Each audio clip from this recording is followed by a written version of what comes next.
Last time on Square Roots, Link has a growth spurt and discovers that the adult world is a lot more grim than his idyllic childhood playground. A destabilized economy has turned a once thriving metropolis into a ghost town. None of his homefound friends have moved on at all, and he's apparently the only person in Hyrule interested in art because there's a whole gallery in that forest temple just sitting there neglected. God, does being a grown-up suck.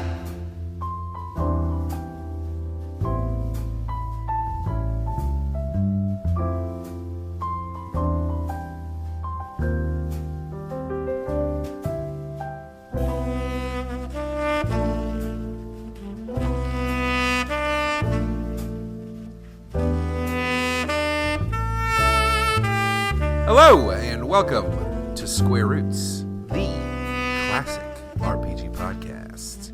My name is Matthew Van Zant, and I'm joined by my best friend in the whole world, John Two-Hander Brandon. Oh, no. It's so girthy that we'll need two hands. And Vanessa. I'm Vanessa. Where's Jim? Man, he's still pooping from last week. No, Jim's recovering from surgery. It turns out, even though we were making fun of his tummy pain, it was legit real, and he had to go to the doctor. Why he had to go to the doctor, Vanessa had to socially orchestrate him going to the doctor. Now he's... Yes. We, being us hosts and Jim's girlfriend, worked in tandem to send him enough internet evidence that he was in fact suffering from appendicitis to get him to finally go to the doctor. Only about, 48 hours after he should have gone initially? And then he enjoyed a nice 2.5-day stay in the hospital. Maybe just one. No, he was there 2 nights. And now he's Now home. we can legitimately say we've seen Jim from the inside. Yeah, we he sure sent have. us some hot internals. I begged him not to, but, it's fine. Yes, I'll just never unsee that. Thank you, Jim. And if you were wondering, Square Roots is the internet's only classic RPG podcast where we play your very favorite RPGs one chonker at a time. Mm-hmm. Just like that chonker they took out of Jim. Just like that chonker they took out of Jim. And this week we are playing The Legend of Zelda, Ocarina of Time. Everyone's favorite RPG. The greatest game ever made. The greatest RPG ever made. And this is part 4 of 5. Is that right? Is this part 4? I thought this was going to be a 6-episoder, but I don't keep good track of these things. It's fine. We're almost done. So before we talk about everyone's very favorite RPG of all time,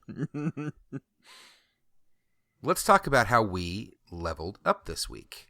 Vanessa, would you like to start us off? I certainly would.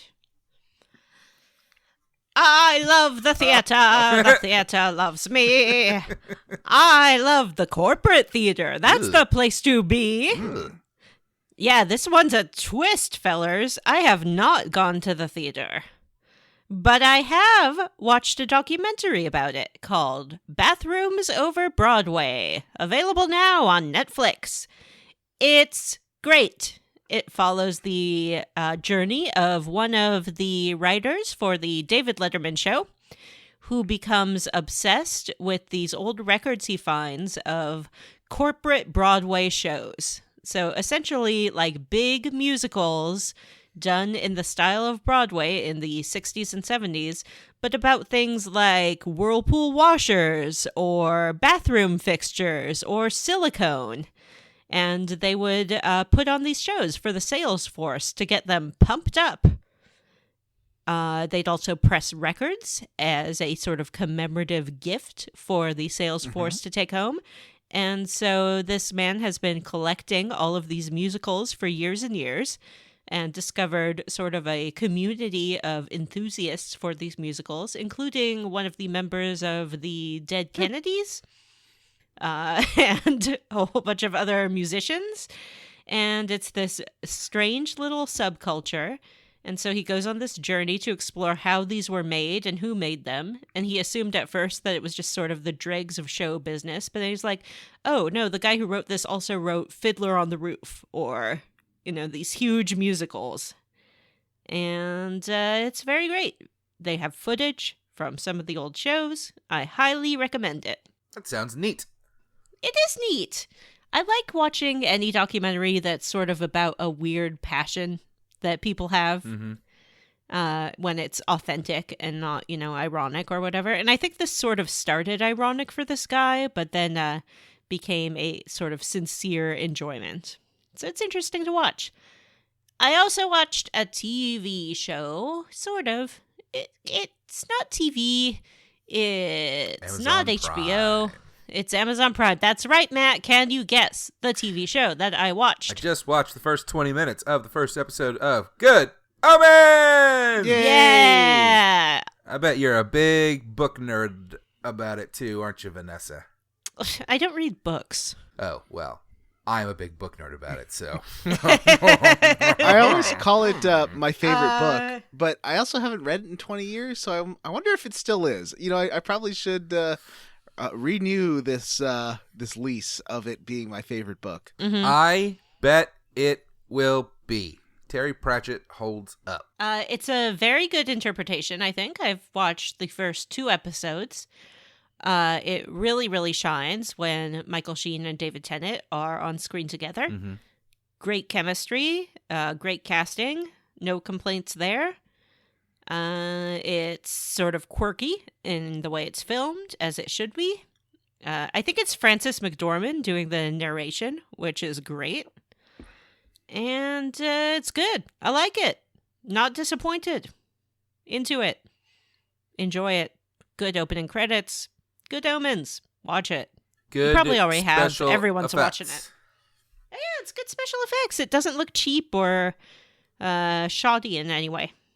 And it's fun to see David Tennant camping it up, Mm-hmm. as he sort of did in Jessica Jones, but with a lot more sinisterness.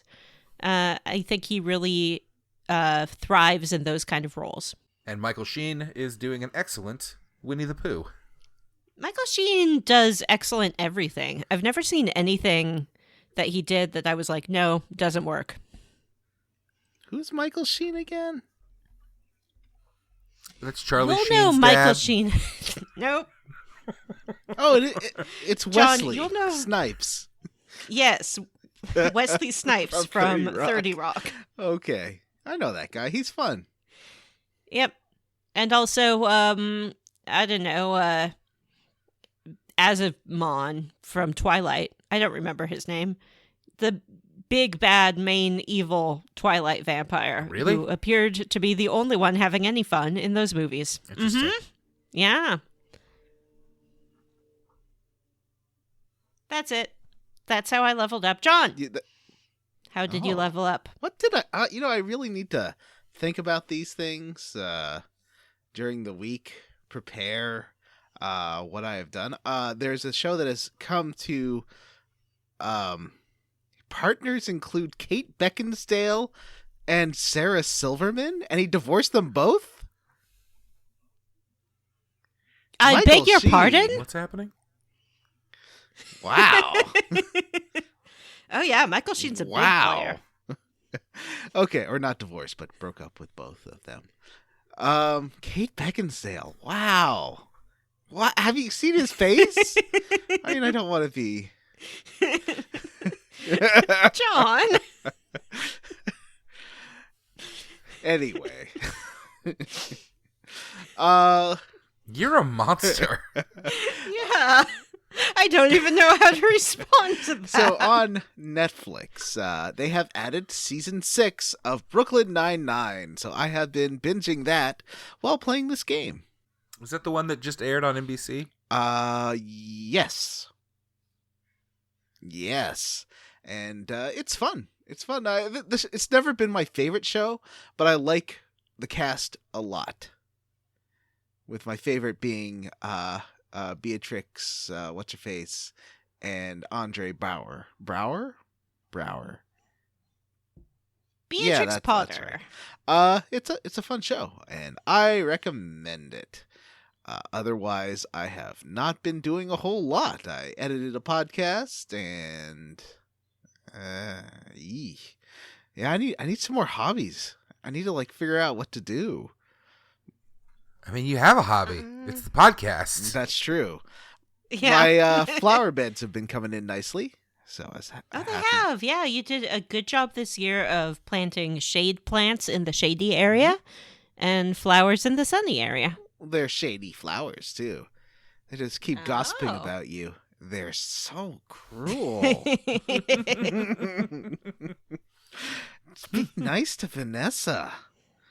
Yeah. I feel like a lot of our week was, for all of us, taken up by making fun of Jim for his Oh yeah. surgery.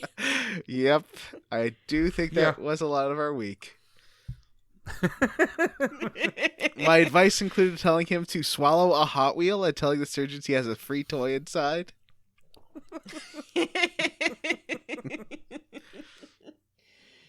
Yeah, remember the time when Jim's stitches started bleeding? Oh. That was great. Oh, that's upsetting. All right, Matthew, let's get through this. How have you leveled up? How did I level up? Well, I went and saw the movie event of the decade. Avengers Endgame. Godzilla, Ooh. King of Monsters. So I went and saw Godzilla. I have kind of mixed feelings about it. Nobody else has seen it. I don't want to get spoilery. Do you think that you made the right decision in not taking young child with you? Yeah, I thought about taking my son, who's only 7, because he saw the previews and wanted to see it. But there was some stuff that I did not feel like was appropriate. For me, with my son, it's really about people killing each other that I don't want him exposed to. I don't mind fantasy violence, even when it does occasionally kind of look like, Thor is murdering a bunch of elves or whatever. I'm pretty okay with that. Right. Because it's all cartoony, but when it just looked like a man shoot a man, or a man, murder a man or something, or somebody get killed, an innocent person get killed, that's what I try to keep him from seeing. So yes, I'm glad I didn't take my son. I'm kind of contradictory to all the reviews that I read, which were like, ooh, it's all monster fights and the human stuff's fine, but it's all monster fights. And I went and saw it, and I was like, it was not. It was still 2 full hours of a terrible plot about some people that I hated. I did not like the actors. Millie Bobby Brown is in it, and she's delightful. It could have been all her. Ken Watanabe? Watanabe. He is excellent as well. And if the human stuff in the movie was just the two of them doing their thing, it would have been maybe my favorite movie ever. The action scenes, if you want to call them that, are fucking incredible. It's great. Mothra's cool as hell, and so is Godzilla and all the other monsters, and there's lots of little Easter eggs for fucking Godzilla nerds like me. I've never been into it. It's the same thing as mechs for me. I just big things slamming into each other. It's not for me. Unless we're talking about Ant-Man. But that has the Rudd effect. It does have the Rudd effect, and as we all know, ladies love Paul Rudd. That's true. The podcast. Check it out. It's pretty good. Never been on it. They don't want me on it, I guess. Wow. What about I'm you, not John? bitter. Are you a Godzilla fan at all? Did you grow up watching the movies? Not at all. I mean, I don't No? think they're bad, but I always want to watch those to laugh at them, and then it's like old martial arts movies. If you do that, fans of the movie get really mad at you and kind of want you to stop watching it with them. Mm-hmm. People take it very seriously. Yeah. A Godzilla movie is just a dog movie, Yeah. but with a big dog. Kinda, yeah. I mean, I loved the old Godzilla movies as a kid. I thought he was the coolest thing around, and would try to hunt them down at the VHS store and try to catch them on or tape them off of cable. When I could find one playing, there was no internet at that point, so or at least not as it's used today. Anyway, so I grew up watching them, but I don't still watch them. I mean, it is just like people in puppet suits. The plots are terrible. They're not. So I don't know what I expected out of this, but certainly it's all about some parents and their dead kid, and that is not a plot I ever need in a movie. Mm-hmm. And it's never a plot I want in my goddamn giant monster movie. Like, I am trying to enjoy this movie, and you are just constantly reminding me about the mortality of my fucking children. Fuck that movie. I hated it. Wow. But I loved it, and it was the best movie of the year. Oh. So I have very mixed feelings about it. Godzilla, 5 lizards out of 5 to 10 lizards. How does it compare with the Jean Reno starring 1998 movie? The only Godzilla I think I've sat through since I was a teenager. Oh, I that's saw a that great one. Godzilla. I went and saw the Riff Tracks do that version of Godzilla. It was a lot of fun. Matthew Broderick is Godzilla in Godzilla. Yeah. That's a good movie. I mean, it's not. It's objectively bad, but it's certainly entertaining to watch. I do like Or that think about, at least. Joey Jeremiah from Degrassi Junior High shows up as a pilot in that movie, which is just the best. Only Canadians will get that reference. Yeah, I did not. It's yeah, but I'm still excited to see Godzilla versus King Kong next year. Which is a direct sequel to this. So that's neat, I guess. I guess that's it for me. So why don't we dive into, Wait. One more question for Vanessa. Yeah. about Godzilla. It has to be about Godzilla. No, it's about Good Omens. Phrase it as if it is about Godzilla. Okay. I don't know how I could do that.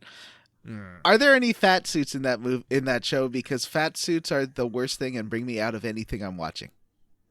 How dare you ask me that question? I refuse to go on with the podcast. Goodbye.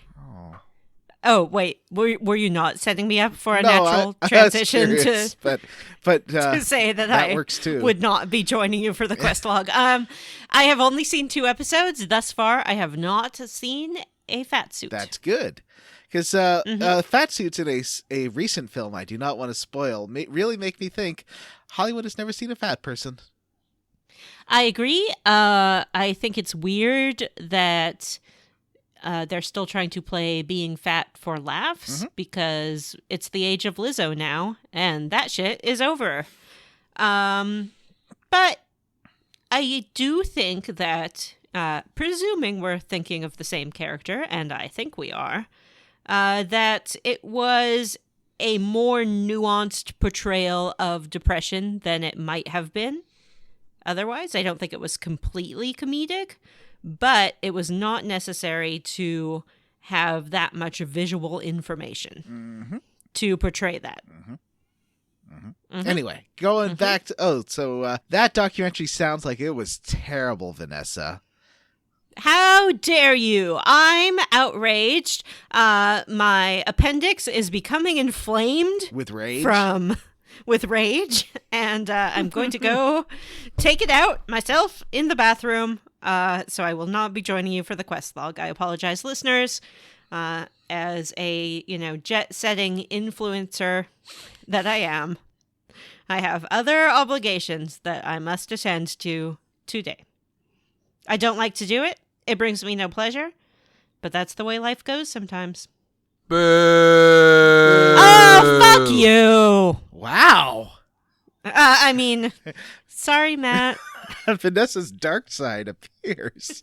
I I got a lot to do. All right. That's how she talks to me all the time, listeners. Don't let the show Persona fool you. She's so mean. Ooh, Persona? Hi. I'd watch a show about Persona. Persona's great, and I love doing the podcast, and I love you guys. You're my special boys. So I just hope that you have a really nice quest log and a great day. I feel threatened. Did you watch that Saturday Night Live commercial with getting Tostitos for her boys, and then then Kristen Stewart's in the kitchen and they start making out? No. Oh, watch the Super Bowl Kristen Stewart commercial sometime, and then Wells for Boys, the best Saturday Night Live commercial. Wells for Boys in is years. great. Oh, There's a great I'd buy article you for all a Pride well Month if I could. about the best gay-oriented Saturday Night Live sketches. I'll have to post it in the group. It's so fun. There's so many good ones over the years. Oh, that sounds like fun. Yeah. Oh, yes, and a happy Pride Month, John. Yay! Happy Pride Month to everyone. Mhm. Everyone. All right. Even the cis straight scum. Wow. I can say that because I am one. Duh. I don't like being that divisive. Everyone's welcome. Oh, now I'm threatened. Okay, goodbye. Enjoy your Bye. quest log. Bye. Wow, we finally kicked Vanessa off the show. So this is the first time we've ever done a fucking two-hander, Jonathan. Well, I think I don't like that term. I think that This game I'm going to go ahead and interrupt you like a fucking talkie over jerk man, because it's just you and me, baby. It is Pride You know Month. what's funny? You stopped correcting me when I call you Jonathan. And that makes me laugh even more than the correcting me did. My resigned submission. Acceptance. Uh-huh. I have named you. Ugh. Welcome. Yeah, actually, that got a little weird. So, To the anyway, quest log. let's talk about the quest log. Quest We got some notes. slog. We have some notes. So do you think that this game has just pushed away Vanessa and made Jim hate it so much that he pretended to have surgery just to get out of playing it? I think that you are so bad at this game that you have somehow taken one of the most critically acclaimed games of all time and decided that it is literal shit, which is a wild claim. I never Even called... I show some fucking respect for bullshit like Final Fantasy VI and fucking Earthbound. Yeah, good games. No, not good games. Unlike This is a good game. You know what the this difference game- between this game and those games is? I play this one because I like to, and it's fun. I don't play it because I have to do it for the show. I yell so much at this game that it scares my cat. I think I called it hot garbage last night. Yeah, you did. I woke up to a string of fucking expletives from Jonathan Brandon. It was pretty hilarious. This is me earning our Patreon, I gotta say. I mean, if it makes you feel any better, I was not feeling that differently this morning. You're lucky that you didn't wake up to a bunch of expletives, because this Shadow Temple is bullshit. Like, it's just... All right, can we just get to the root of the problem with this game? Sure. It needs a second analog stick. Yeah, It would be the best game ever made with a second analog stick. I'm curious how it would be, because I think you're not wrong. Like I think that it would play way better with the With second modern controls. Yeah, with controls made for grown-ups, and oof. You know what I was going to talk about in my level up, and I forgot to? My son has started playing. He is 7. Connor, you know him. He talks to you sometimes. Mm-hmm. He has started playing Legend of Zelda Breath of the Wild on the Switch. And so I'm doing a lot of, and it's summer, so they're home. So I'm doing a lot of switching back and forth between playing Ocarina of Time and then playing Breath of the Wild with Connor, helping him with puzzles or hard monsters, things like that, directing him, getting him to places he needs to go. And it is I think that if I wasn't doing that, maybe it would be questionable for me, but the Breath of the Wild is the best game ever made. Like, I'm playing it alongside this, one of the best games ever made, and it is so much better than anything else. I don't care Do you for just want to either talk of them. about Breath of the Wild? No. What's wrong with you?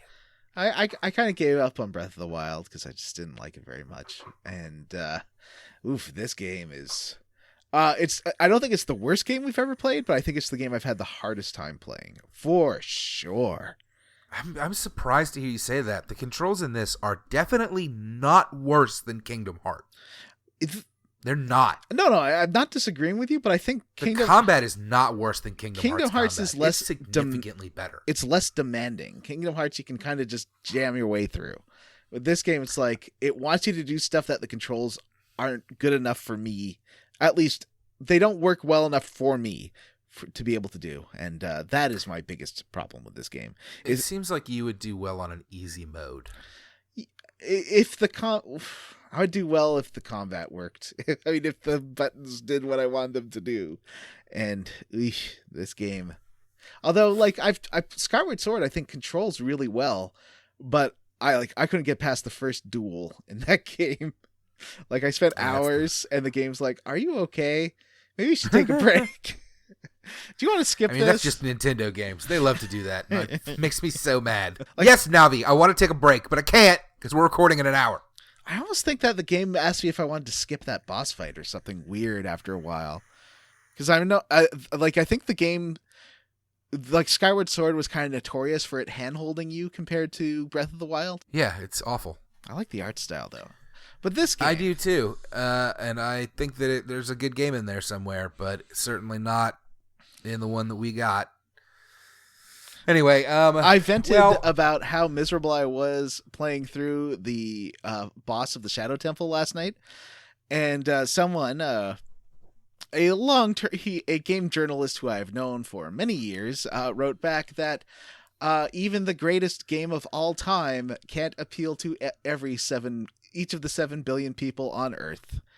And I kind of would want to just respond with 10 eye roll emojis, but I do not. He doesn't listen to this podcast, so I feel okay saying that. Why isn't the best game ever made better? Because this is crappy. Yeah, I don't know. I mean, you're not wrong in a lot of ways. And also, this playthrough, maybe it's because I'm playing the Master Quest, so everything's a little more seems a little more shoddily put together. Right. But,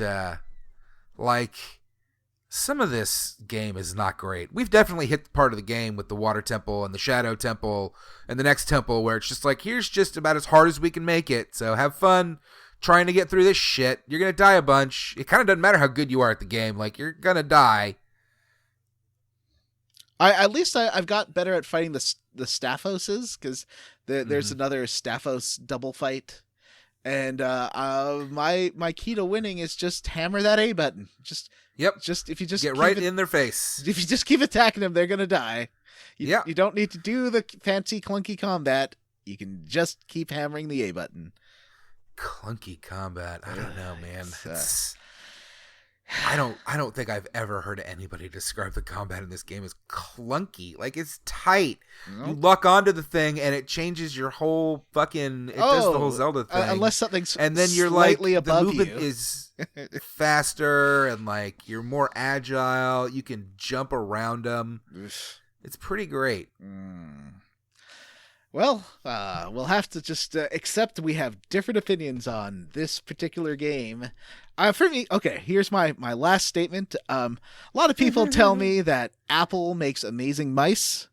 Like, since the hockey puck mouse, which I think might be the worst mouse ever made, and I like Apple products. I edit on an Apple. I record on an Apple. I have an iPad and an iPhone, although I also have a BlackBerry.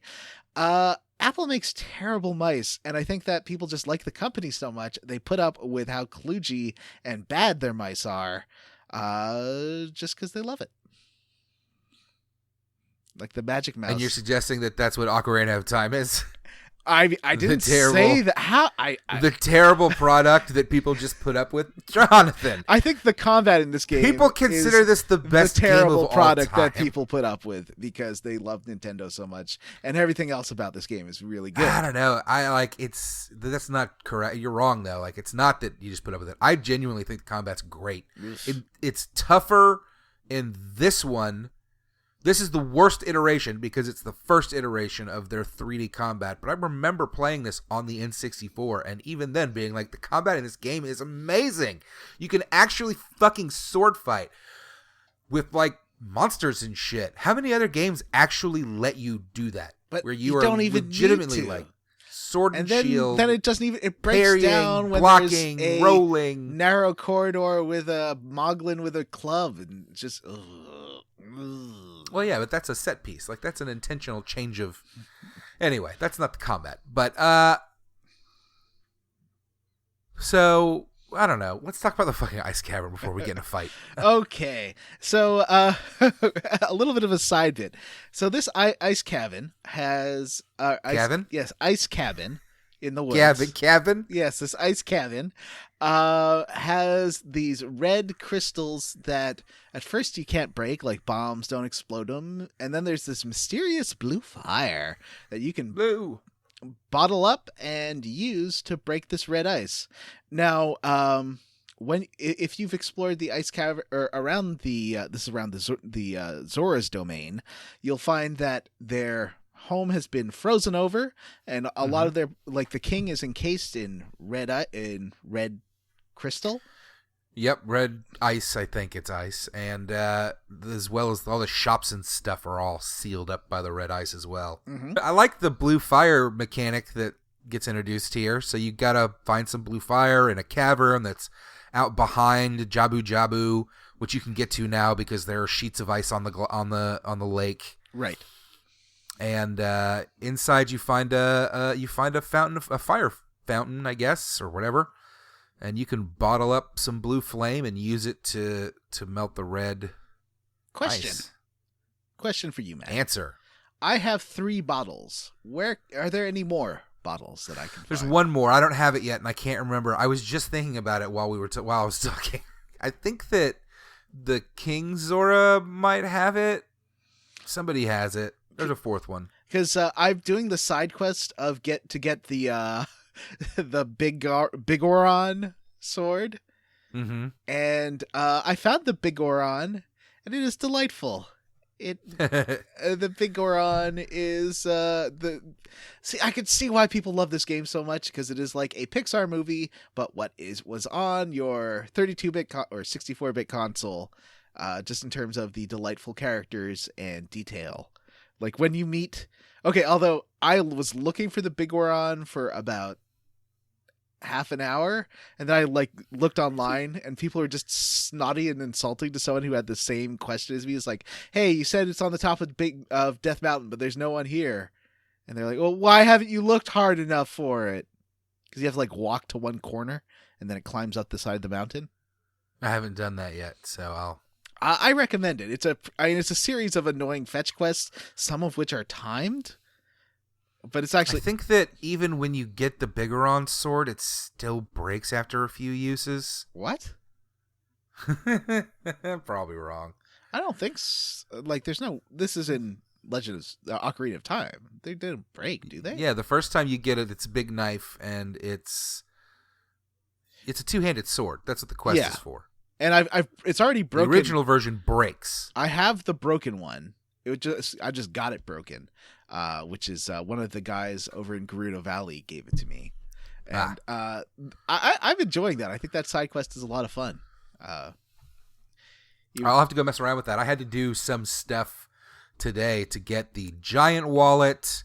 I had to go get the fire arrows. I got the 500 rupee wallet. Yeah, that's the last one, I think. No, well, there's got to be something else because there's still 100 or 50 more Skulltulas I can get or something. Probably hard pieces or something. So the reason I was asking about the bottles is you need to give a prescription to the King of the Zora, and right now he is frozen. And you can you can bottle up that fire, take it out of the ice cavern, and bring it to the Zora city in order to open up a shop and to save the king. Mm-hmm. I just haven't done that yet because that seems like a lot of work. And you I just was fill up the bottles. I mean, well, someone was really not. someone was saying that the sword really helps with the fight against the bongo, but after half an hour of doing it, I was like, oh, I can't do this tonight. I need to finish this game and sleep. The what helps? The big Oran sword is good against the bongo bongos. I gotcha.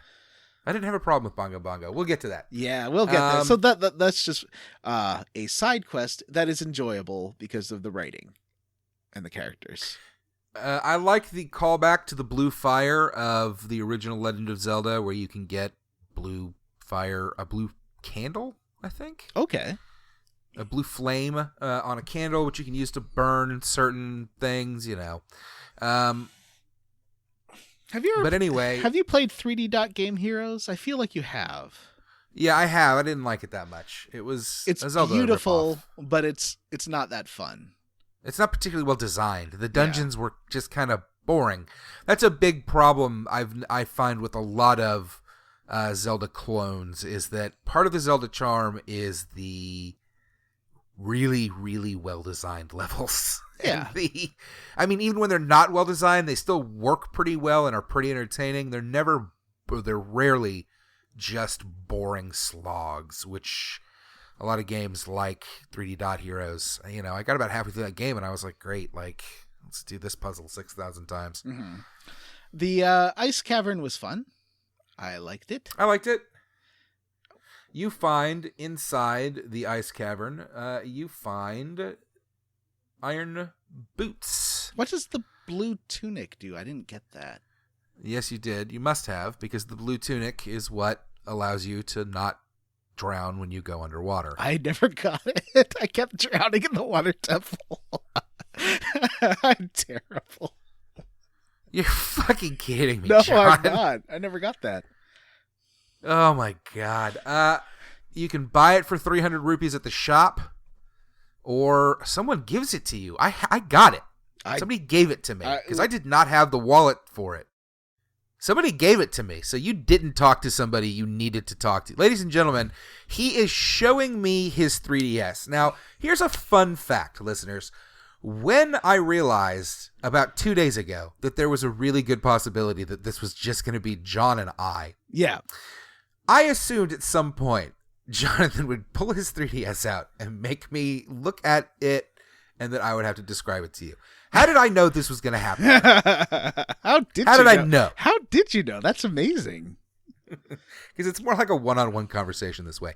Maybe all of the episodes should be like this. So, I'm kidding. Well, John, I'm sorry, I guess. But I never, I think I drowned maybe once. Really? Yeah, because it's not hard. You put the blue tunic on. It's just like the fire temple.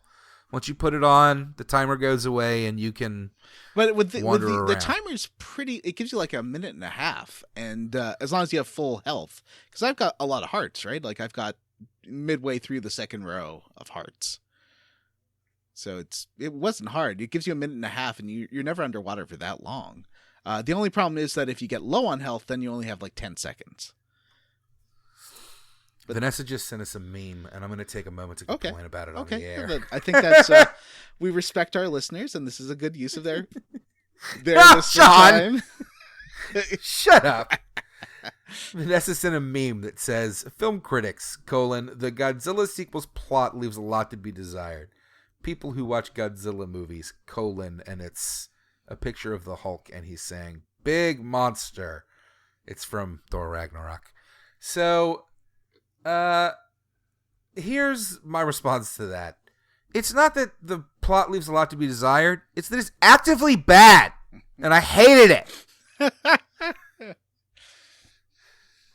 All right. We have not even touched the goddamn water temple yet. So I got the blue tunic, which makes it so that you can breathe underwater. Because you're a smart boy. And because I'm a smart boy. And... then off you go to... Now, do you walk to Hyrule Lake or do you take the shortcut? I can't remember. I took Doesn't matter. I took the shortcut, but because then you could put on the iron boots and do it that way. And yeah, I like using them shortcuts. I'm a shortcutty boy. Yeah, me too. I am. So how do you feel about the fact that we are now just getting, and in fact, we are about to get another one. At this point, Sheik shows up and teaches you another song that I can't remember the name of. This one will warp you to Lake Hyrule. How do you feel about the fact that the game has fast travel now? I love it. It makes the game. I never. Especially with Epona, it takes like a minute to get across Hyrule Field. It's never that bad. The only problem is like a couple of times getting to the Zora front gates is kind of annoying. Although there are ways to like sneak through the Lost Woods and stuff. I just always forget about those. Yeah, you can go from the Lost Woods. The problem with that is that then you have to cut back through the maze, and even though it's short, it still annoys me every time. Well, how do you when you're underwater, the entrance to the Zora Kingdom is frozen? Is there a way to bomb that or something? I don't know. Probably. I couldn't figure that one out. I did do a lot of the extra things to unlock stuff, which was fun. But we'll talk about that. Well, in a you second. get to Lake Hylia or Lake Hyrule, whatever it's called, Mm-hmm. and it is for the most part dried up. Yes. I wonder if I could have bombed it at this point while it was dry. Probably. Can you make it Probably dry? too late now. Oh boy. Whoops. Oh well. It's not the end of the world. I feel like this game never locks you out though.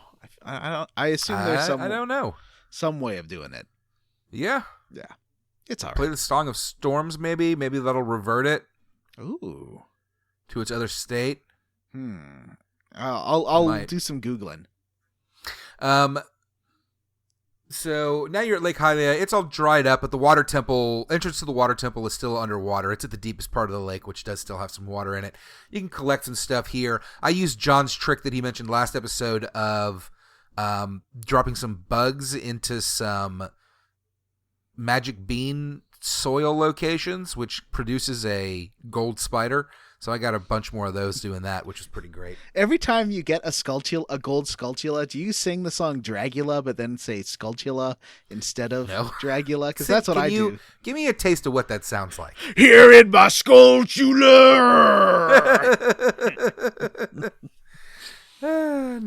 No, but I probably will now, and probably our listeners will as well. Remember in 1997 where every game had that song in its soundtrack? I mean, it still pops up in soundtracks, and I still listen to it, and I'm still like, it's cheesy and stupid, but like, it was always cheesy and stupid. That's its point. The point is to be cheesy and stupid. It's okay to think it's okay to like it. Yes. Just don't tell me Rob Zombie's a fucking genius. Don't tell you or don't not tell you. Don't try to sell me on that bullshit. Oh. You enter we enter the water temple, and who do we meet? It's Princess Rudo. Yay! And she looks slightly different. She's taller and older, and she still talks about how you're engaged. Does she break off the engagement here? I think she does. Or does she not? No, it's after you finish the water temple. She's like, I know you can't, and I'm busy being a sage, and it'll never work out. We're just too different, you and I. I'm a chatty fish lady. New world. Don't you dare close your eyes. Yeah. What the fuck? Isn't that Aladdin? Where did that even come from? That is from Aladdin. She's the sage of water, and whatever. I don't want to go through this temple level by level. It's long. It was not as hard as I feared it was gonna be. It's just a bit time consuming, in my opinion. It's 3 levels. Yeah. You have to raise and lower the water to different levels to access different parts, to get you to all the different stuff you need. Half the level is underwater, so you're walking around with your iron boots. John is constantly drowning like a fucking idiot. I drowned like once. Just once. Sorry, John. Oh, it's quite okay. Now, I've got a question for you there, Matt. This is known as the hardest Zelda dungeon. Why do you think that is? Because I found the only thing I got wrong is there's one point where you get thrown into a raging river. It's after the really cool mid-boss fight. Mm-hmm. And I died because I had like 1 health left after fighting Dark Link. And then it just brings you back to the beginning of the dungeon, and I forgot that I didn't finish that, so I didn't get the little small key. But otherwise, I it's just the puzzles are fun. They aren't that hard. You just have to like. No, it's not tough. The 3DS version is modified from the original. Version. Yeah, that was going to be my question. What's different about the original versus this? I wish I could tell you, but I don't remember. I don't know. I have and a I'm not feeling even playing that the same version of you at this point. I'm playing the Master Quest, so it's even what we're playing now is different. I have a feeling the like in this one you can equip the boots to a button, and I feel like maybe you had to go to a menu to equip them last time. And that no, I don't think so. Oh, okay, because that would have been really annoying. I could be wrong. It is fine, and I didn't have a huge problem with it. There is a great boss halfway through, a little mid boss. It's Dark Link, so you walk into this, you open a door, you walk into a room that is not a room, it is like a wide it's a wide open view. It's like you're on a small, you walk through a door. I think does the door behind you disappear? I Probably think so. Does, right? Yeah. And you're like on a very small little sandbar in the middle of a lake, with, the lake stretching away in every direction and fog. You can't see that far, but it's really pretty and it looks great. And then a dark shadow Link attacks you. He's kind of tough. Did you have a tough time with him, John? No, I got through this boss. I mean, I had a tough fight. Like I was down to, it got rid of all my fairies and I was down to one heart at the end of it, but I killed him. It was tricky. And it's just a matter of, it's like a super hard Skullfoes. And it's like, this is definitely the moodiest I've ever seen N64 game get. Like there's just this haunted little temple. Great in the middle. atmosphere. Yeah. Oh, this is a fantastic scene with like reflections and everything. And the music starts up. It's a great, so you walk into the room, you walk out towards the center of the island or whatever, and the music rolls in as Link comes running out of the fog. This Dark Link comes running out of the fog and does a jump attack at you, and it gets you going. Now, I found that equipping the iron boots slowed him down enough that it was a lot easier to land a hit on him. Yeah. That way, because he was too fast for me otherwise. There's is it in the Shadow Dungeon where there's the wind turbines where if you just put on the heavy boots, it totally is easy. Like they don't. Oh, I didn't think to do that. It doesn't affect you whatsoever. It's just you can just walk. Yeah, that normally. makes sense. Oh, that's smart. Yeah, there's a couple of this game is well designed, even though I hate it. I think it is very well made.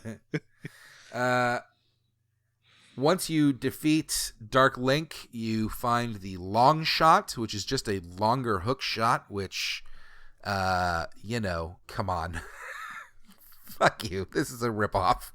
Each of these items is supposed to be fun and unique, and this is just one we already have. It's like Longshot from, what was that comics? X-Men comics. Yeah, he was in the other one, X-Force or X-Mutants or Mutant X or... You know what I'm talking about?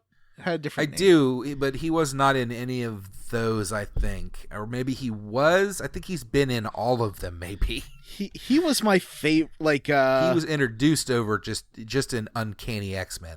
Oh, really? Yes, he was a character that was introduced in Uncanny by Chris Claremont. He is from the Mojoverse. The Mojo. I really liked him. Wait, okay, I'm thinking of a different guy. Who's the one who's like an alien and it's like sparkly and like not really human, and he was in that like teen X-Men comic in the late 80s. That was the one I thought was the coolest comic. Warlock? I don't know. He was like he had like I mixed it up with this guy, but he was totally alien and not like looked like his body was made out of like black and yellow stars. Warlock. Warlock. Google Warlock. New Mutants is the comic book you're thinking of. Yeah. See, I didn't read a lot of comics, but I love that guy. I mixed him up with a lot of people really love that New Mutants run. That was one of those in its time. Yeah, this guy comics that broke through the mainstream. Yeah, this guy was really cool.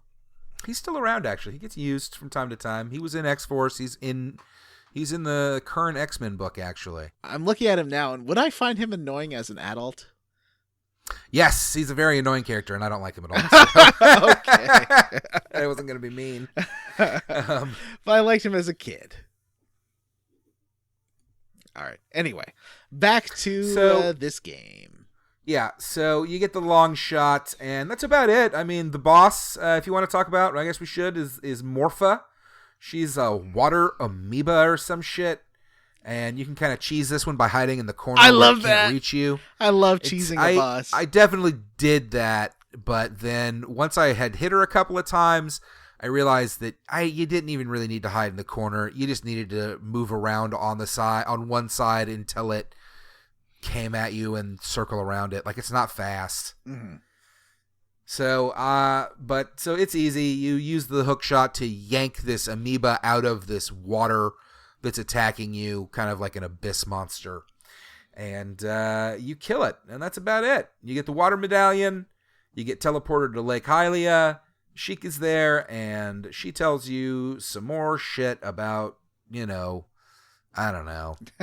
So this scene, the cinematography, every time you talk to Sheik, is bizarre in these cutscenes. Like, it's always cutting between his like dumb face and her masked face, and but it'll be like Link, Sheik, Link, Sheik, Link, Sheik, Link, Sheik. And it's just these super wide angles and like zooming in and dramatic zooms.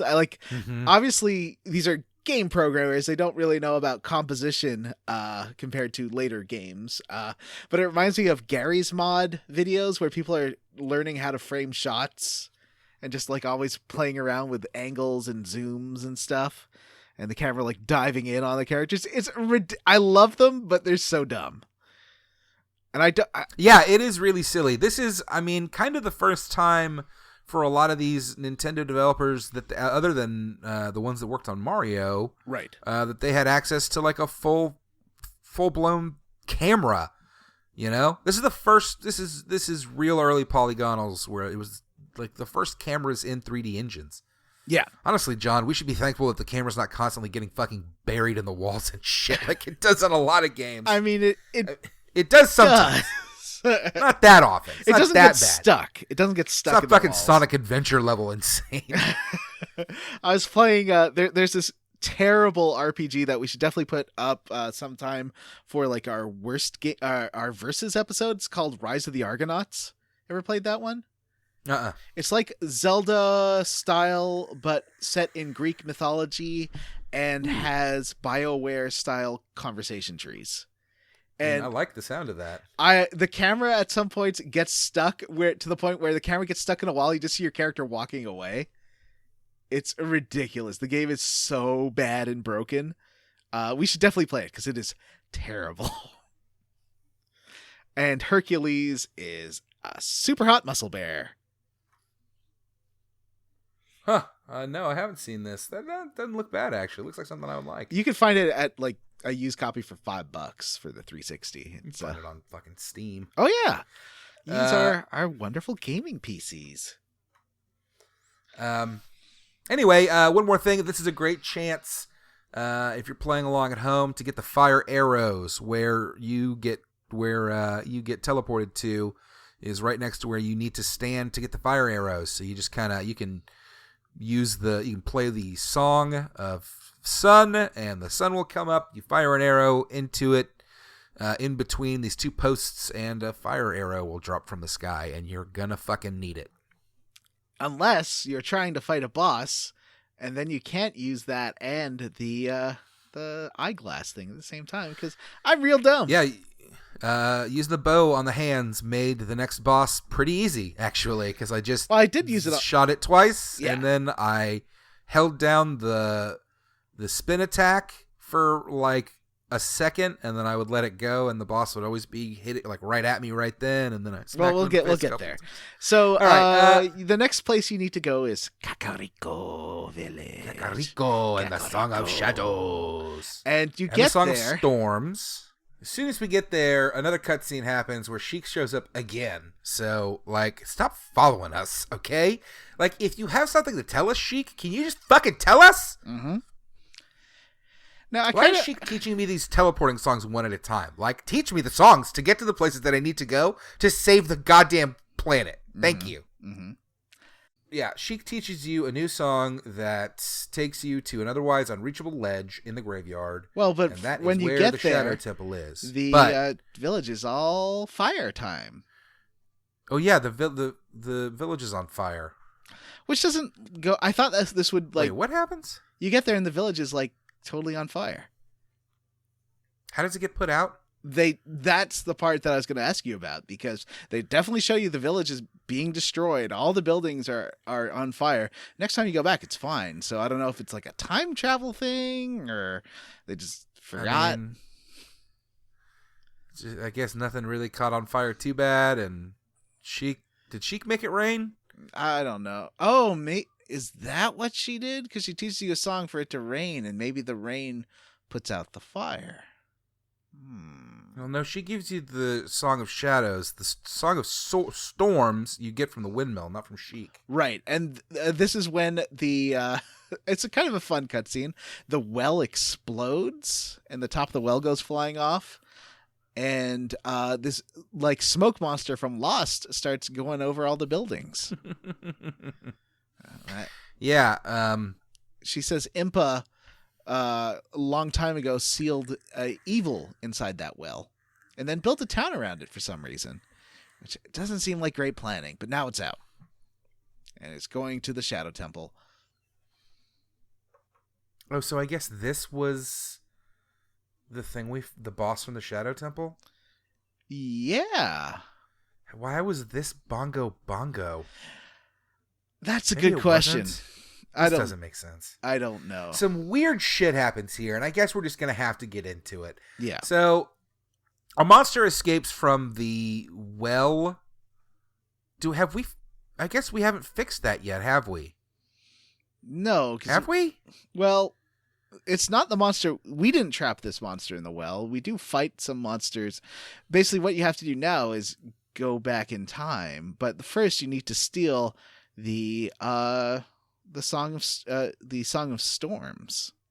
Yeah, and we get into some fucking time travel shenanigan bullshit here, where you go to the windmill, there's a dude in there, and he's all pissed off because some kid taught him a song a long time ago, and that song made the windmill go fast. Yeah, or made it rain all the time, and wrecked. It caused a storm inside the windmill and wrecked everything, and he's still pissed about it 7 years later. So he teaches you the song.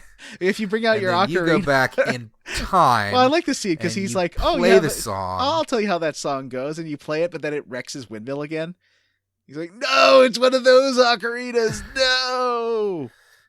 So you go back in time and play the song, wrecking the windmill and teaching the man the song so that he can teach it to you in the future. And I guess that closes the loop, and that's why Bruce Willis doesn't show up and murder you. Yeah, exactly. That's good. Yeah. So you go back there, and the windmill extracts water from the well. So if you do that, it drains the well of all the water. If you because causing a storm inside causes it to go hyperactive. Hyperactive? Yeah, it just like spins super fast. Yep, and now we can finally go down to the bottom of the well, and there is a little hole that only little boy Link can crawl through.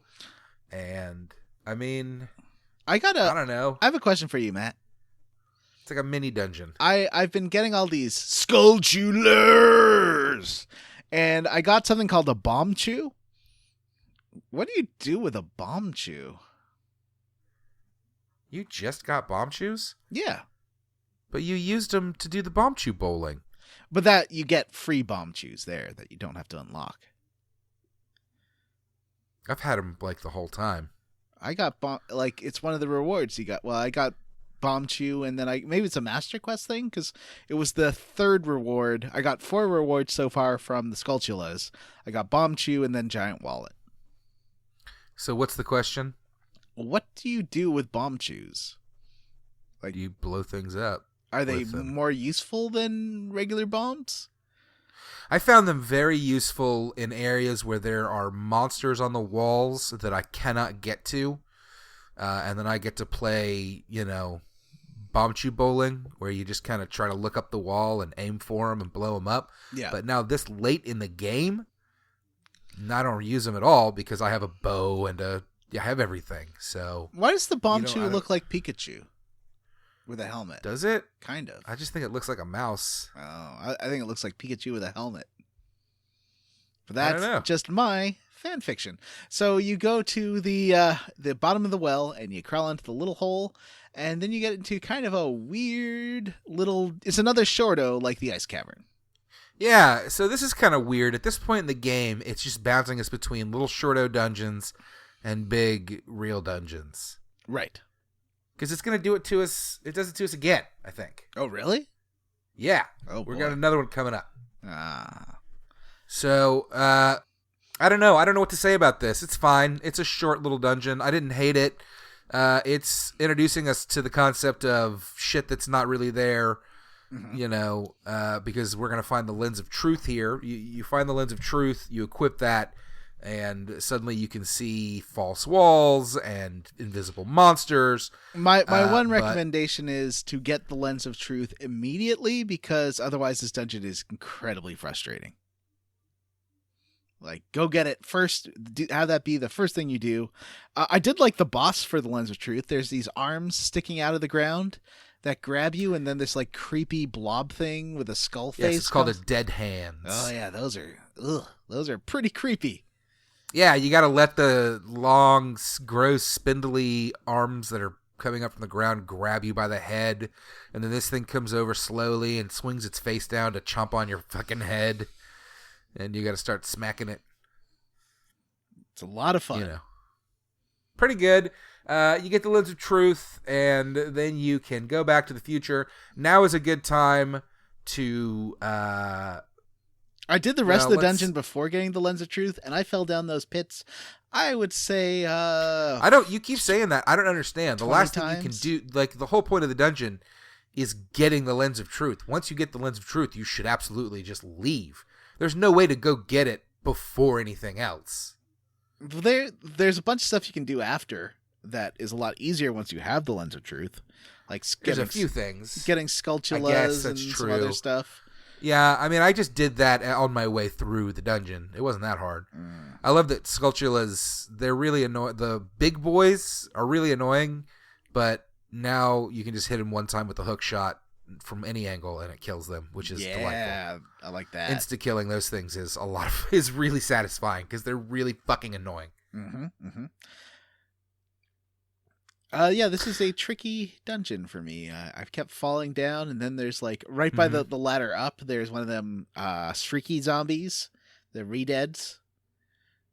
I don't like those guys. Yeah, you hit those boys with dense fire a couple of times and they die. Oh, Um, I also after getting trapped at the dumb bongo boss, went back and got the went back to the Death Mountain and got the extra long magic thing, so double the magic. yeah, That definitely yep. I was helps. going to say the same thing. Now's the right time to do that because using the Lens of Truth eats at your magic bar. There's a great fairy on top of Death Mountain, real close to the other one, that in the crater that will double the size of your magic bar, and that's a fucking must-have at this point in the game. Yep. So again, then this is kind of, I mentioned this earlier, this is where the game has hit the point where there are things, in fact, I think the Shadow Temple's the first time maybe, where I had to use the fire arrows and was like, oh, I have to have the fire arrows at this point. Why do you And have the to game have has not told me that. Why do you have to have the fire arrows for the Shadow Temple? There was a part where you had to shoot a couple of, Nope. torches to like unlock a thing. Oh, but couldn't you shoot them through a fire? I don't think I could. Oh, okay. Huh. Maybe. Huh. Anyway, so now you really need some of this stuff. You need the fire arrows at this point. You need the powers that you get from the fairy, or you're not going to make it through. This game gets pretty difficult at this point. I had to go stock up on fairies a couple of times. Yeah. So let's just dive into it. Once you have the Lens of Truth, warp back to the graveyard, and bada bing, bada boom, it's time for the Shadow Temple. I tried doing the... Oh, you know what? I'll save it for the mini-game corner. Okay, keep going. I don't have a ton to say about the Shadow Temple. You have to use the Lens of Truth constantly. It's all false walls and fake traps and invisible traps and monsters, and it's kind of a pain in the ass just because you have to like constantly be searching every corner. I missed a bunch of keys where I had to go back and be like, oh, it was in the corner of the room and you could only see it with the fucking shadow with the Lens of Truth, and I guess, you know what I mean? Yeah, and my problem is that I got to the end of this dungeon with no magic. Like no, the worst. Okay, before that, there is a really cool boat ride sequence that I thought was. I'm sure in 1998 this would have been amazing. It's pretty fun, and it's still like it's charming and beautiful. It's short. Yep, it's shorter than I think most games would make it, but it's you get on a boat and it takes you down a tunnel in the dark, and you have to fight off a couple of Stolfos. The item for this dungeon are the light boots. Yes. What do light boots do, John? Those boots make you walk like you are on ice, but they do get you over some. They let you float for a while, so it's a way to get through some of these jumpy puzzles. The hardest one is that there's this section you have to get through with the hover boots that is going through these guillotines and stuff. But I liked it. I don't think I died ever during that part. I don't think I used the... Interesting. I did not use the hover boots there. I mean, in that big early chamber where there's like lots of hidden platforms and... Yeah, I really like that. Yeah, I didn't use the hover boots there. I just jumped. Oh, okay. Oh, yeah, I Interesting. Used the hover boots. The hover boots probably would have made it a lot easier, actually. It was pretty easy, for sure. Yeah, lots of invisible platforms. It's a decent dungeon for the most part. I don't think I hated it too much. It's just like a lot of this at this point in the game, I think the dungeons are all a little too long, and I do start getting annoyed once I've spent like 2 hours in a dungeon. I just want to finish. And I forgot about the wind magic because I kept having to redo the boat sequence and fighting those Stalfoses. And oh, really? Here's the worst part. I went back after getting killed by the bongo boss. I went back to grab fairies so that I was fully stocked on fairies. And then I get there. I was like, okay, I'll just use the wind magic to set a return point here in case I die. And then it was like, and I looked at my magic meter and it was at 0. This is before I went to the Great Fairy to get the extra long magic meter. I think I swore for about 30 seconds, maybe a full minute. I still haven't gotten the wind song. Where do you get it again? I've forgotten. I've been too lazy to look it up. That is in the area behind the Zora, in that lake area where you find the fish. Oh yeah, it's in there. And there's another one too that you should be able to get now. It's like something's love or something. I don't know what it does. Oh, I haven't got that yet. I'll look that up. I'm not 100% sure. There's 2 more actually. There's one in Hyrule Castle. Oh, okay. Well, I'll do some googling because I want to get the big sword for next time, and I'll get all the. You'll have to tell me. Maybe I genuinely hope that the big sword changes the combat up enough that you end up enjoying it. It does change the combat up. I mean, it does, like most games. It's a 2-handed sword, so it's different, but it's more powerful. Yeah. Maybe you'll have less of a problem. Maybe you'll be able to smack them Stolfoses around even with. You know, I honestly think part of my getting so mad at this game is my not liking Nintendo games and getting mad at everyone saying that they're the best games ever when I have a hard time with them. And I think it's like me just being what's a dink about it, maybe? A contrarian. Yeah, and I try not to be because it's so shitty. But also, I hate know. being told something's the best when it's not something you super enjoy, and I think that makes me dislike something more. I like it a lot because you do this to me all the time. Like, I hate all these games, and you're always like, but Matt, these are the best games. Like Final Fantasy VI. I'm really enjoying you getting to feel a little bit of that. Like, I fucking hate this. Why am I playing this? Well, it's okay. I mean, this is apparently the game that broke the podcast. Let's be honest. Yeah, it's it really you and me. has. It We're killed. the only ones still playing. It sent. Is this Jim the first to the time hospital? This is the first time that multiple hosts, I think, haven't finished, isn't it? Oh, I think there's been a couple of games where you and Vanessa haven't finished it. That can't be the case. Yeah, Jim's faking sick. Vanessa's gone off to space. I don't even know what her made up excuse is.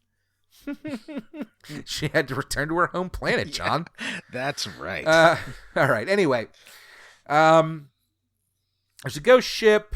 Was there anything else interesting? Hover boots. No. Fight the stall foes. The boss is an interesting boss. It's stupid, and I hated it, but it was pretty fucking easy.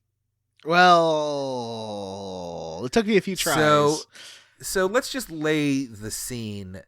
The room is a giant drum head. Well, when you get to the boss room, there's a hole in the middle. You fall through and bounce on this giant drum. And there's two giant hands, and they play the drum. Mm-hmm. One of them usually is hitting the drum a couple of times and then hitting it harder so that you bounce.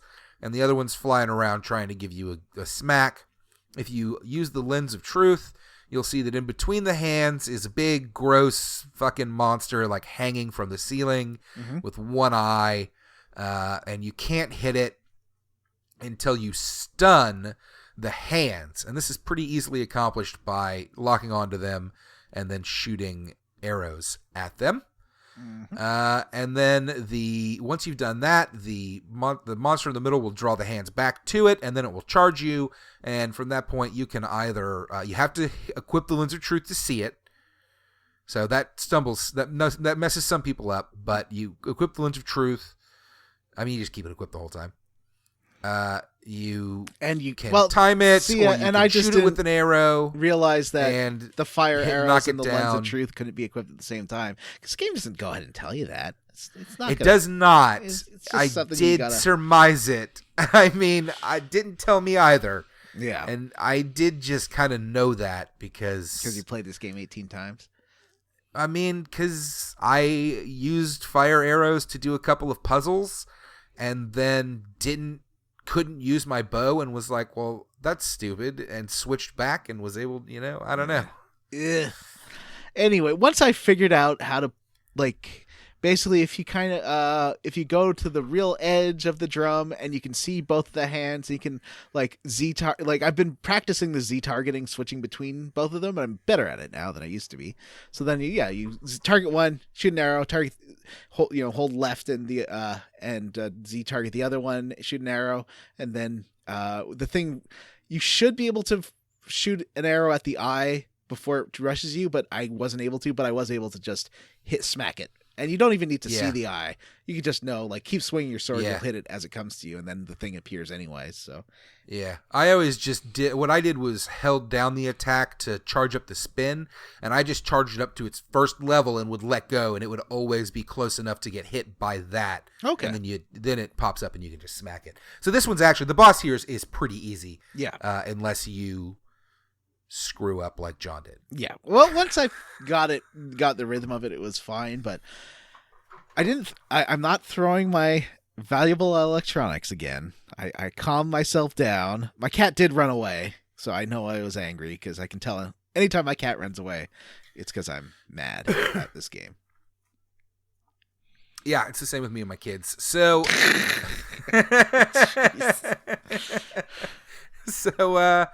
and that's it. The eye thing, the horror fucking monster, body horror, Cyclops monster dies. You step into the light. You collect your heart container. You step into the light. Impa is at the sanctuary. She, thanks you for rescuing her and or whatever she does. She tells you that. So she doesn't tell you that Sheik is Zelda, but she strongly hints like, oh, well, Zelda's safe. I took her and, she's safe somewhere. I guess she doesn't really hint at it because she doesn't say. Nope. What do you think, John? No, she's like, Zelda's safe. Don't worry about them. You need to talk to Sheik. She doesn't lie to you. She doesn't pretend like Sheik and Zelda aren't the same person. She doesn't mention Sheik. Oh, okay. Anyway, she gives you the thing and it warps you back out to the graveyard, and that's it. That's it. Now their bullshit minigame corner. I was just wrapping up some more of those minigames. So the two minigames that I really want to concentrate on are the fetch quests that I'm still in the middle of to get the Big Goron sword. There is a race to bring items in time. You have to get like this mushroom before it disappears over to the potion shop lady. Huh. She's in Cocorico Village or the big village. And you have to bring it from the Lost Woods. And you have 2.5 minutes. And I did it with like a minute to spare. So that was, yeah, you can't warp. You have to use your horse. And interesting. Yeah. I haven't done that yet. I'll have to try it. Have you done did you find the treasure chest mini game that you can play in the town now? Night? Yes, I did that because I have the lens of truth. What did you get? Was it a heart piece? Yes, it's a heart piece, but I love doing that with it. the lens of truth because you just see what's inside the chest. Sorry. It doesn't work in dungeons. You do not see what's inside the chest. Oh, really? That's too bad. I bought a bunch of magic beans and planted them. Excellent. I guess that's more Matt's side quest corner, but whatever. Who cares? And I also did the side quest, or I tried doing the graveyard tour. I brought the second time. I brought just the first time. I brought 200 rupees and used them all, and I didn't get the heart piece. Oh, is there a certain spot to dig? I did it too, and I did not get a fucking heart piece, and I was mad. I read about it, and it has to be soft soil. If you don't hit the soft soil, it'll give you a little sound. Yeah. And it's random. That sucks. I did the same thing then. I went through 200 rupees and was like, well, now I've got the 500 to it I missed. rupee wallet, so I'm going to try it again because I just want to get all them heart pieces. Yeah, so are you going to collect all the heart pieces? No. Are you? No. No, sir. I am going to finish this game. I'd like to record the next episode on Thursday, maybe? I was thinking, because Friday night I know is bad for you, but maybe Thursday night we could do it. And so I won't have time to do all the side stuff. Yeah, I guess we're about to finish this game, huh? Mm-hmm. All right. Well, any other mini games? No. Do you want to give a hint as to what the next game will be? Or I think we should just fucking announce it. Oh, you're right. I think we should. We've said on the Square Roots podcast group for smart, cool, very attractive people on Facebook so many times, you better, because it's free. It's offered free so often by Steam, by Good Old Games. We've told you, listeners, over and over again, to get your free copy of Fallout because we are going to play it eventually. Mm-hmm. And now that time has come. Yeah! Fallout 1. It's a game about things and people. We're really excited about it. I've already got it downloaded. Jim's already got it downloaded. Maybe I will mess around with it a bit today, but I also might just play some Zelda today. So, because it seems like we got a lot to do. Yeah. Before we go, I haven't played. I've played this game for 10 minutes or something. Like I've never got far in it at all. I started it and got several hours into it, more than once when I was younger, when it first came out. I played it and 2 a bunch, but I never beat either of them. This came out when I was 18, and at the time, I just found post-apocalyptic stuff so upsetting I couldn't play it. I also didn't have a computer good enough to play it, but I don't know. I really had a hard time with Mad Max and with anything that was like after a nuclear apocalypse because I was so worried about it all the time. But now I've chilled out a bit. My anxiety is under control, and I can play it. I like the Fallout series. Yeah, well, this will be an interesting experience for everyone. Before we go, we should talk about what we were squarely against this week. Squarely against. John is squarely against this whole fucking game. Every time I talk about it, it's like, oh, it's not so bad. And then I dive back into it. I'm like, this game is shit. Why are we playing this garbage? Who the hell would call this game the best game ever made? What is wrong with people? You're deluding yourself because you like Nintendo. The excuses that we make for people when we don't want to believe that they just mean what they say. Yep. I am roundly for the ghost ship, even if it doesn't have a part where a cable snaps and then rips half or the entire passenger manifest into. So, no Juliana Ghost Margulies. Ship that John, Jim, and Vanessa have been talking about for years on this show is, I believe, on Netflix. Is Ghost Ship from like 1994 or something? I think it was like 99. I saw it on a date with my first boyfriend, so it was after 98. Or 98 or after. Well, maybe I will finally watch it so that I can be in on the joke. You should. That opening scene is pretty special. The rest of the movie's not great, but that opening scene is Is final, that all it is? It's Final Destination. It's like a lot like the Final Destination opening bit, basically. Mm-hmm. So, well, as for me, I am. Oh boy, I'm squarely against the length of these dungeons. I really feel like they make them just too long at this point in the game. They're really trying to give you your money's worth, I guess. I know that this is what all games kind of do.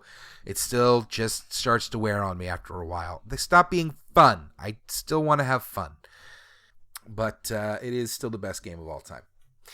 We got an email, John. oh, we do? Yeah. Oh. You ready for this? Okay. I'm going to read it. Hey, you now because I just caught up in my game along with the podcast. You mentioned giving away stickers, and I would like 1 or 2 or 37 of them. LOL. Thanks in advance. And also, I'm really glad Matt is playing Master Quest mode, as am I, and it is definitely bonkers. It's true. Love the podcast. Keep up the good work, Jared.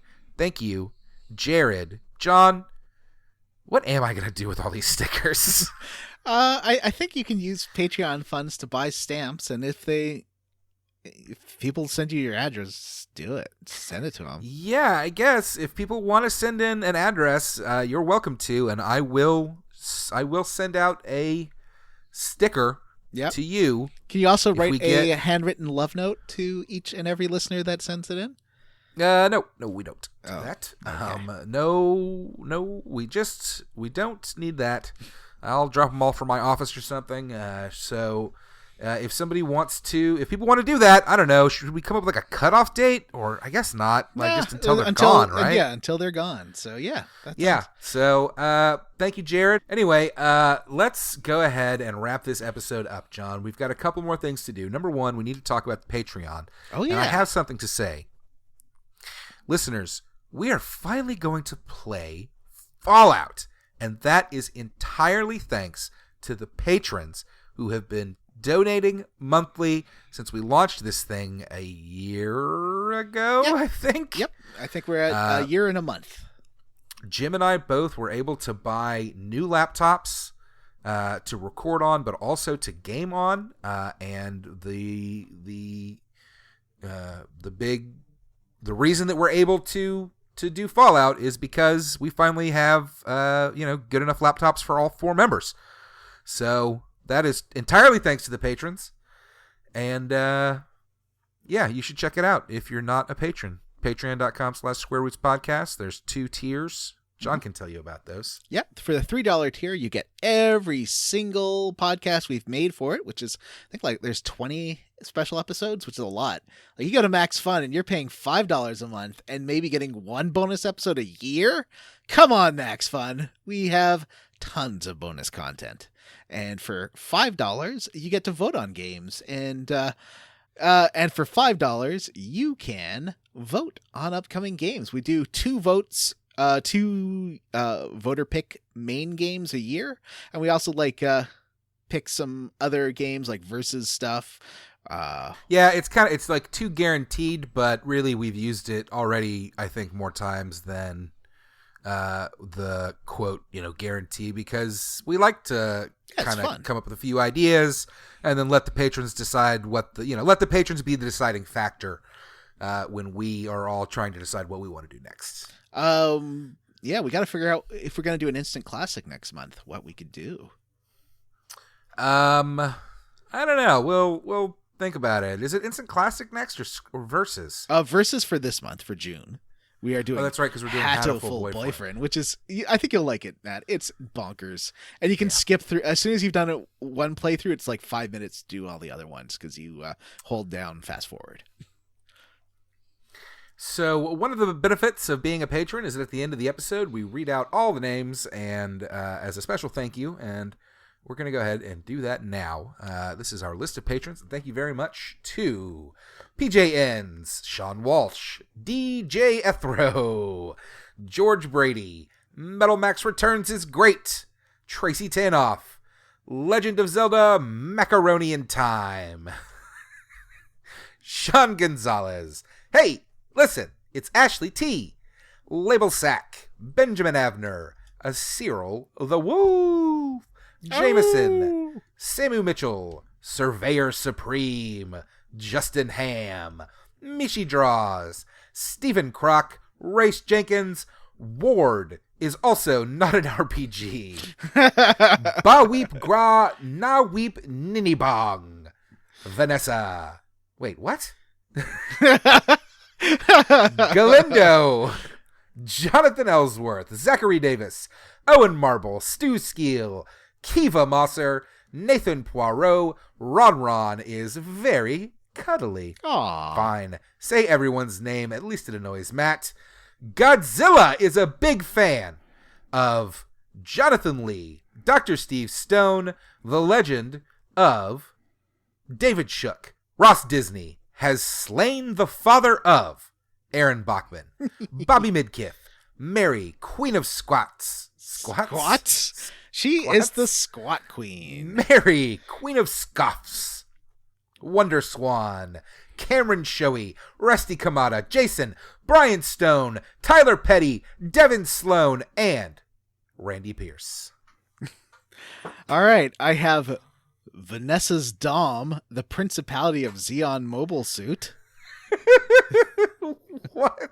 Tom, Brian Pitt, Michael Crawford, James Plett. Hey, listen, John Kissick, Jared Collins, Florian Jonas Kramer, Eric Garby, Robert M. Pullum, Kyle, Miguel Torres, Jerry Abe Samus, G. Bailey, Julian Titus, Brady A. Berman, Justin Benoit, Huxley Iguana, Chris Penyak, Gregory, Nature Boy, Ric Flair, woo! Woo! James Hostetler, Jake Dickerson asks, how do you open a stuck jar? Try force. Vanessa's mom, Hungry Vanessa's mom, Persona, Patrick W. Bears, Vanessa's fourth mom, Robert T, Brody Toy, Bree Girth, T Bumpkins, Ross Hartley, Andy Best, Julia Zanella. What is it you have against? No, I should have put a name after that. Listeners, if you would like, please send us an email. The email address is squarerootspodcast@gmail.com.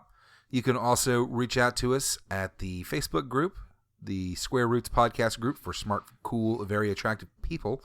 And, of course, you may tweet at us at Square Roots Pod. Thanks to the Consoles for the jazz cover of Zelda's Lullaby. Find the Consoles on YouTube, Facebook, and more. Links in the show notes. And don't forget to rate, review, and subscribe on iTunes or wherever it is you listen to podcasts. We did it, John. This two-hander has been done to completion. Listeners, next week we will be finishing The Legend of Zelda Ocarina of Time. At least I know that I will. I cannot speak for John. He may break his he may break his DS. Not and out of Jim the and range Vanessa, of frankly, possibility. I don't know what's happening there. Vanessa seems to be having a sympathetic appendectomy. So, for the Square Roots podcast, I am Matthew Van Zandt. I am John Brandon. Bye. Way down to Kokeree. You got Mito, Toledo, baby. No.